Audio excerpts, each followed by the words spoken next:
Welcome to Chillin' 101. We hope this video helps.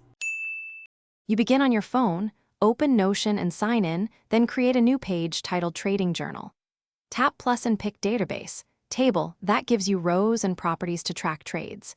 Add date, symbol, entry price, exit price, size, and P/L as properties so you capture every number immediately. Once done, set tags and notes for setups and emotions.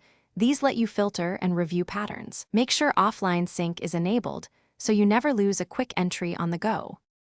Now refine structure.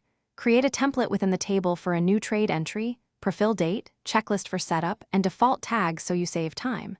Link the table to your watch list and strategy pages using relation. This gives context to each trade and helps audit decisions. Add formulas to calculate P/L, risk-reward ratio, and running win rate. They automate analysis. Once set, build views. Today, this month, and by strategy, so you can switch perspectives fast when reviewing performance. Finish by setting a review routine. Every week filter by tags, assess setups, and use your formulas to spot edge or leak.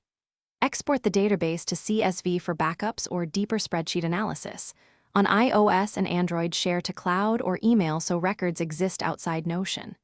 If anything goes wrong, troubleshoot quickly. Force a sync, quit and reopen the app, or sign out and sign back in. If that fails, duplicate the page to preserve data. These steps secure your journal and keep analysis reliable. Thanks for watching. Consider subscribing if we helped you.